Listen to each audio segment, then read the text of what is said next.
Qatar war ఇంకా లేదు, అయిపోయింది, ఇంకేం జరగవు అని అందరూ పండగ చేసుకున్నారు. కానీ నైట్ మళ్ళీ 3:10కి కరెక్ట్‌గా 3:10కి మళ్ళీ వేశారు. మా రూమ్‌లో అయితే అన్నీ కదిలేసి ఎంత ఇదైపోయిందంటే అంత ఇదైపోయింది. రూమ్ అంతా షేక్ అయిపోయిందండి. పైన నా బెడ్ పైన పిలిపిని అమ్మాయి ఉంది. సాఫర్ పోయింది. తన లగేజ్ అక్కడ పెట్టుంది. అక్కడ ఉండే సూట్‌కేస్ వచ్చి నా నెత్తి మీద పడింది. అబ్బా! స్టిల్ ఇప్పటికీ నొప్పి, పెయిన్ అంటే పెయిను. దెబ్బకి మేమంతా పరిగెత్తుకుంటా బేస్మెంట్‌లోకి వచ్చేసాం. ఒళ్ళంతా పదురొచ్చేసింది. ఎంత భయమేసేసింది. అసలు మాట రాలేదు. కొద్దిసేపు అయితే ఏడుస్తా అట్లే కూర్చునేసాము. అబ్బా! చూడండి ఇప్పటికీ షివరింగ్ అట్లే ఉంది, పోవట్లేదు. ఆ అమెరికా, ఇజ్రాయెల్, ఆ ఇరాక్ వాళ్ళు ఎందుకు కొట్లాడుకుంటున్నారు నాయనా?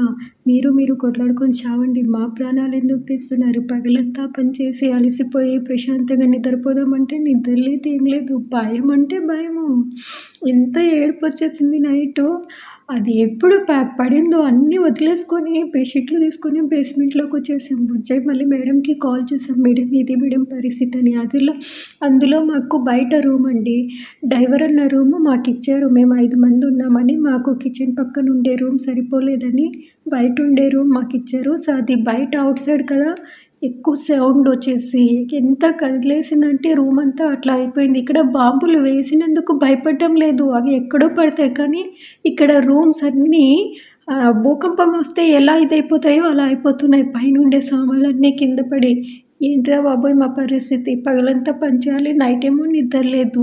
వాళ్ళు గొడవ ఏదైనా ఉంటే వాళ్ళు చూసుకోవాలి. మధ్యలో అలాంటి వాళ్ళ ప్రాణాలు తీసేస్తున్నారండి ఖతర్‌లో.